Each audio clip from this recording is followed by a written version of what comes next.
السلام علیکم ورحمۃ اللہ وبرکاتہ۔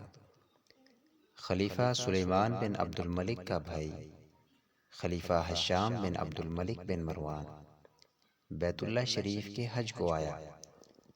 طواف کے دوران میں اس کی نگاہ زاہد و متقی اور عالم ربانی سالم بن عبداللہ بن عمر رضی اللہ عنہما پر پڑی، جو اپنا جوتا ہاتھ میں اٹھائے ہوئے خانہ کعبہ کا طواف کر رہے تھے۔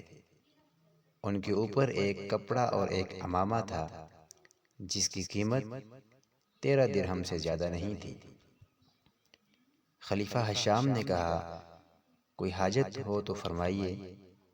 سالم بن عبداللہ رضی اللہ عنہ نے کہا، مجھے اللہ سے شرم آ رہی ہے کہ میں اس کے گھر میں ہوتے ہوئے کسی اور کے سامنے دستے سوال دراز کروں۔ یہ سننا تھا کہ خلیفہ کے چہرے کا رنگ سرخ ہونے لگا۔ اس نے سالم بن عبداللہ کے جواب میں اپنی سبکی محسوس کی۔ جب سالم بن عبداللہ حرم شریف سے باہر نکلے تو وہ بھی ان کے پیچھے ہی حرم سے نکل پڑا اور راستے میں ان کے سامنے آ کر کہنے لگا، اب تو آپ بیت اللہ شریف سے باہر نکل چکے ہیں، کوئی حاجت ہو تو فرمائیں، بندہ حاضر ہے۔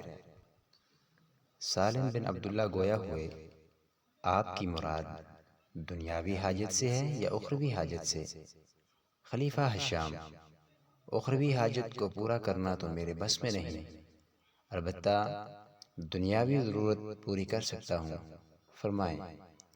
سالم بن عبداللہ کہنے لگے، میں نے تو دنیا اس سے بھی نہیں مانگی ہے جس کی یہ ملکیت ہے، پھر بھلا میں اس شخص سے دنیا کیوں کر طلب کر سکتا ہوں جس کا وہ خود مالک نہیں؟ یہ کہہ کر اپنے گھر کی طرف چل دیے اور حشام بن عبد الملک اپنا سمو لے کر رہ گیا۔ مزید اس طرح کے اسلامی اور سچے واقعات کو جاننے کے لیے ہمارے چینل کو سبسکرائب کریں۔